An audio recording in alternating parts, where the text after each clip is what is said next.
In this video, I'm going to go ahead and show you how to change out your front brakes on a 2005 Honda Accord. This is the same procedure for part numbers, at least for 2003 to 2007 Honda Accord, but the procedure applies to pretty much every vehicle that you work on, almost. There are a few safety things that I would like to talk to you about. First is you want to make sure the car is jacked up, but before you jack up the car, you want to make sure the back of your wheels are being choked. You've got the handbrake applied. You jack up the car from a safety point where it is jackable, and then you do want to make sure you do go ahead and install stands on the car. You do not want to work under the vehicle in any way while the car is just being supported by jacks, because these are hydraulic jacks and they do tend to lose pressure with time, and this tick tick sound that you may be hearing is basically the jack, the oil pressure backing off. So before you start changing the brakes, you want to make sure that the brakes have worn down. One of the ways for you to be able to see the thickness of the pad on the inside and outside would be to visually inspect it from the top. And from the top you can see that there is a little bit of pad left. So you have the metal right here and a little bit of gap between the metal and the pad and the rotor itself. So that shows that there is very little pad, but there's enough for you to keep driving. Now you want to make sure what is the pad thickness on the back side, and that is only visible through a window in the front. And right there you can see the rusty portion is the rotor, and I'm going to go ahead and turn it.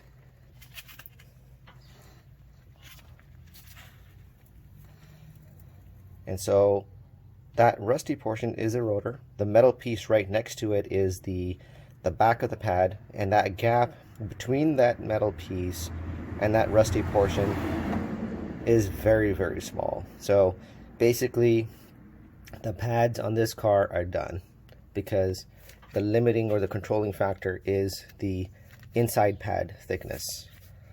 Then the other thing that you want to go ahead and make sure is the rotor surface, and my rotor surface has now been gouged, and you basically end up having to feel the back with your hand because you can't see it. And so you just make sure that the rotors are still good. When I do brake, I do have a little bit of shuddering. That means your rotors need to be turned. I've got 230,000 miles on this vehicle, so I'm just going to go ahead and just change the pads out. However, the right thing would be to take these rotors off, get them turned, but now for the price of you turning your rotors, you can buy new ones, and then go ahead and install those instead. So you want to install new rotors or a turned set of rotors with new pads so that you have two nice clean surfaces to work on.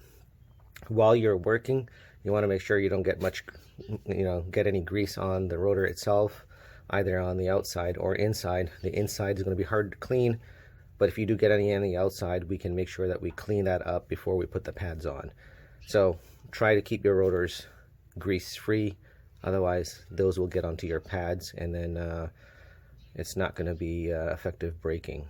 So to avoid extra cleanup, make sure you do that. The new set of pads that I got, I'm just using stuff from AutoZone. These are their Duralast Max. The last set of brakes lasted me, I want to say, purchased them in 2016. It's 2020. Maybe I put about 40,000 miles on it, I think, in that time. They have limited lifetime warranty. Purchase new ones, go ahead and return the other ones if you can. They usually will take it back as long as it has, like I said, the lifetime warranty. So a new set of pads come with a new set of shims for the pad, and then it comes with the grease that we're going to go ahead and install. So I'll show that to you when I'm ready to go ahead and install them. But in the meantime, the procedure is very simple. We're going to go ahead and remove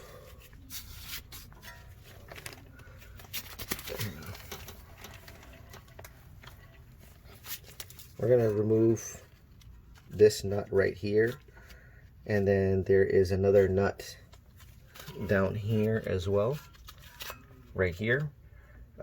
So these are two 17mm bolts that should allow us to be able to lift the caliper back, and then we need to push the caliper piston back in. I'll show that to you as well.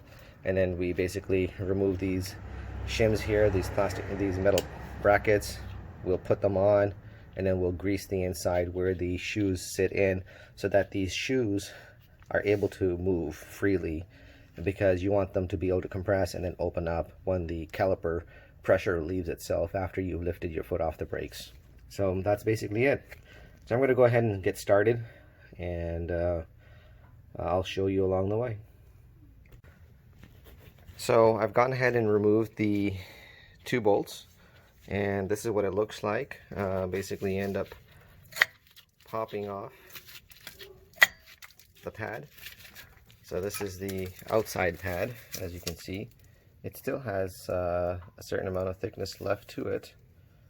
The pad is cracked up, and then we have the inside pad, and just reach behind and push it out.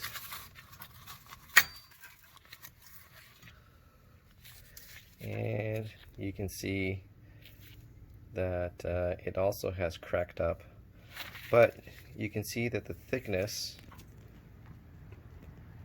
I mean, there's quite a bit of thickness on the one side, but then towards the top, and you can see that the thickness is very little. Can you click here so I can get you? There you go. So you can see that the thickness is very little. So we've pretty much exhausted the life on the inner pad. One thing to note here, this is the metal clip here, and if you can see, it was rubbing against the rotor, and this should be making noise whenever you brake. Basically, this is your noise indicator that the brake pads have been wearing out. And generally you'll have the inner pad wear out first. I mean, technically speaking, you should have all four pads on your vehicle wearing out equally, but we do know after hundreds and thousands of miles on these cars, things are going to start wearing out a little differently. These are still the stock pistons on the vehicle, you know, this side wore out much faster than the other side did. This is the driver's side, and that's basically it. So after this, you're just going to go ahead and try to pop out the bracket, these metal brackets in here. You basically pop them out. You want to use a wire brush after you pop them out to clean them, and then I'm going to go ahead and show you how to push the piston back in. But before we do want to make sure that we do clean up this thing here. From the looks of it, it seems like I do have a tear, and it may be time for me to get a new set of pads. But I'm going to go ahead and clean this up first. Be gentle, you don't want to crack the rubber. I'm going to go ahead and clean this. I don't have any oil leaks right now, so I don't know, I may just install this back again depending on what it looks like after I clean. But technically speaking, you should be replacing this caliper. So let me get this cleaned up and show you how the condition of this thing looks like, and then show you the process of pushing in the pad. So I went ahead and used brake fluid cleaner to help get rid of the dust that was around the ring, and that seal there is just basically a dust shield. So I'm going to leave it as is for now, and then watch this on the vehicle as we move forward. But in the meantime, this is kind of the setup that I have in order to push this clamp in. One other method of pushing the piston in would be to use a C-clamp, but I can't seem to get the C-clamp on because the front the bracket that holds the pads in is in the way. If that's what you have, then what you do is you remove these two bolts right here so that the bracket comes off, and then you use the C-clamp to go ahead and push the piston in. So I've got another setup here. I've got one of my woodworking clamps. I've been able to slide it through.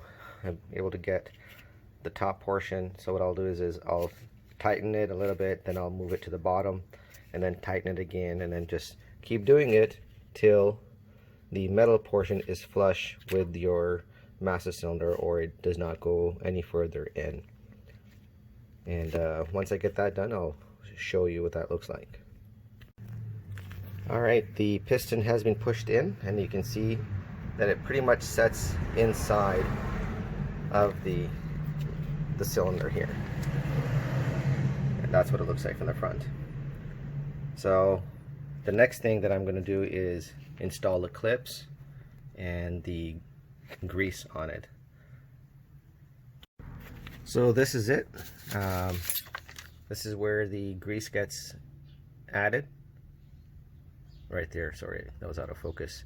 So that's basically all you have to do. You get it on the three sides of the bracket, get it done on two of them. I generally use this synthetic grease that I have for brake calipers from a long time. You can use the packet glue, the stuff that comes in a packet. That's perfectly fine.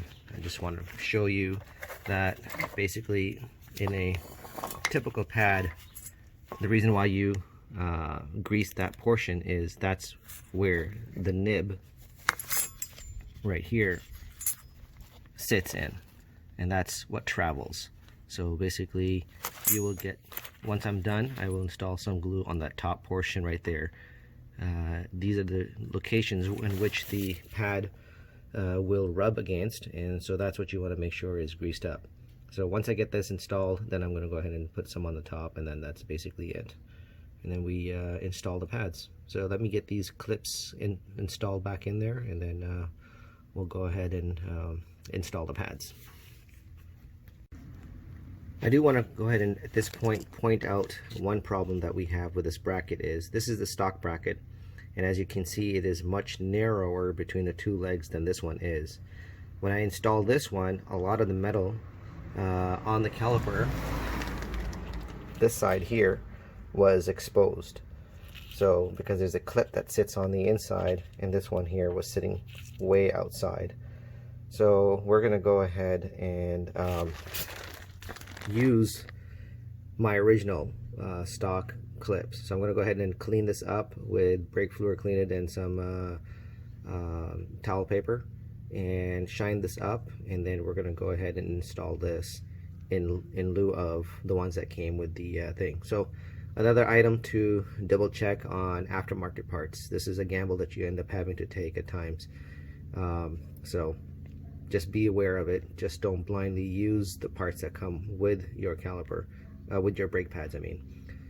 So that's basically it. So time to get cleaning. Okay, so I've got the pads in. There you can see this bracket is kind of flush with the pad itself. So this bracket moves in and out. You just want to make sure it moves freely, because this is the part that moves. So before I install the brackets in, I basically just made sure it moved freely. Otherwise you end up having to open this up and grease and clean the bolts and grease them and have to reinstall them. So this moved perfectly fine. I've got the pads back in, so now I'm just going to go ahead and pick it up in this fashion, rotate it, get it on the thing, the bottom portion on with the pads, and then flip it in, and then get the two bolts in. One thing I do want to point out is I'm going to use some of this anti-seize bolt lubricant, on the bolts. So I'm just going to apply a small dab on here so that I'm able to open it without having any issues down the road afterwards. One of the things I do want to point out is so for the second bracket, I installed it without the grease on it, and then I basically used a toothpick, sorry, not toothpick, oh shoot, Q-tip. to install the grease on the pads. Sorry, on the bracket. And that's basically it. So time to get this installed. Okay, so we've got the brake pads installed. They're nice looking clean. You can see the thickness. They're way thicker than the ones that we just removed. This is basically it. So I'm going to go ahead and install the tire. You do the same thing on the other side and you're done. While you do have your tire off and everything, you want to go ahead and make sure the rest of your suspension on the inside here looks good. For example, we look here, you can see there's some cracking of this grommet here, so my lower control arm will need to be replaced. I've done a video on this, replacing it on a 2005 Honda Accord as well. So just got to keep an eye on stuff like this. Look inside, that one still looks good. We come up here, we'll look at this ball joint. This looks good. Look at our shock. Our shock hasn't leaked yet, so we're kind of good on that one. You want to get in underneath. You want to look at the ball joint underneath. This looks good. This connection here looks good. The CV boots look good on the tire side, and then we make sure that everything looks good on here. We do see that the steering pump is starting to leak. You follow this axle back, you make sure that everything here looks good. While you have it here, you can see that there are some oil leaks that are starting to happen. It's primarily right here at the steering pump. So just keep an eye. I think I'm gonna go pop the hood, check it out from the top, see what's leaking. But overall, there's no leaks on the transmission. Look underneath, everything looks good. So this is your opportunity while you have your wheel off to go ahead and make sure that there are no other issues in this area or underneath the vehicle. So with that, I just want to thank you for taking the time to watch this video. Hopefully this has been helpful for you to learn how to do your own brake pad change. And please comment below with your questions. I'll do my best to answer them in a timely fashion. Please like, share, and most importantly, please subscribe. Help me build up this subscription base. Your efforts in that regard are greatly appreciated. Thank you.